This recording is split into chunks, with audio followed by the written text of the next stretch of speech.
হঠাৎ করে রূপনারায়ণ নদীতে দেখা যাচ্ছে অস্বাভাবিক চিত্র। ভেসে উঠেছে অসংখ্য মরা মাছ। হাওড়া জেলার মানকুর এবং বাক্সি ঘাট সংলগ্ন রূপনারায়ণ নদীতে এই দৃশ্য দেখতে পান পরিবেশকর্মী রাজু কোঠাল। বিষয়টি নিয়ে তিনি তৎক্ষণাৎ যোগাযোগ করেন আরও দুই পরিবেশকর্মী চিত্রক প্রামাণিক ও সুমন্ত দাসের সঙ্গে।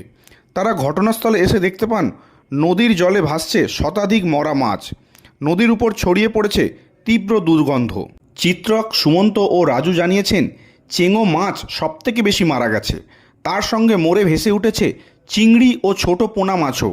তারা বেশ কয়েকটি মাছের দেহ নমুনা হিসেবে সংগ্রহ করেছেন।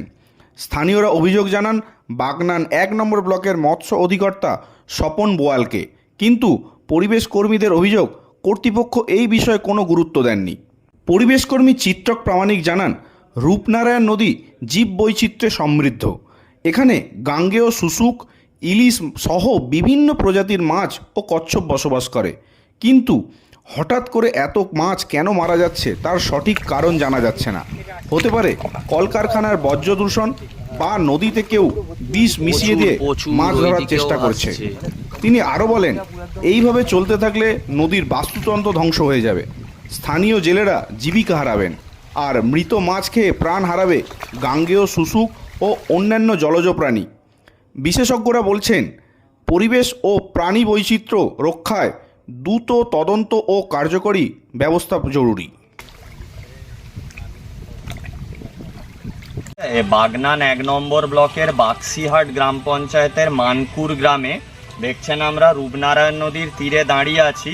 তো আজকে সকালে এখানকার স্থানীয় পরিবেশকর্মী রাজু কোটাল উনি দেখতে পান যে একদম সেই কুলিয়া, বাক্সি, মানকুর, দেগ্রাম যে রূপনারায়ণ যে নদী তার তীরে কিন্তু প্রচুর মাছ মরে পড়ে আছে, এবং বেশিরভাগ মাছ হচ্ছে চেঙ্গুয়া প্রজাতির মাছ, এবং তার সাথে আমরা বাটা মাছও মরে পড়ে থাকতে দেখেছি। এবং এগুলো কেন হচ্ছে সেটার প্রকৃত কারণ এগুলো মাছগুলো পরীক্ষা করার পরই বোঝা যাবে। তো রাজুর থেকে খবর পেয়ে আমিও সুমন্ত এখানে আসি এবং আমরা কিছু মাছের বডি আমরা কালেক্টও করি। এগুলো আমরা মৎস্য দপ্তরে পাঠাবো যে মৃত্যুর প্রকৃত কারণ জানার জন্য। তো বেশিরভাগ ক্ষেত্রে দেখা যায় যে নদীতে যে মাত্রাতিরিক্ত দূষণ, যে কলকারখানা থেকে যে দূষিত জল পড়ে, তার সাথে এখন একটা প্রবণতা আছে যে দামোদর রূপনারায়ণে কিছু অসাধু জেলে যারা কিন্তু নদীতে বিষ দিয়ে মাছ শিকার করছে।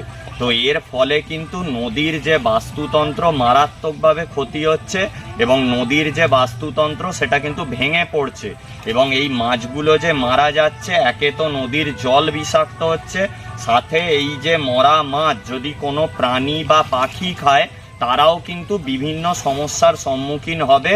তো আমি সুমন্ত, রাজুকে নিয়ে আমরা পুরো নদী তীরবর্তী এলাকা আমরা পর্যবেক্ষণ করেছি, এবং মাছগুলির দেহ আমরা মৎস্য দপ্তরে পাঠাবো এগুলো এক্সামিনের জন্য।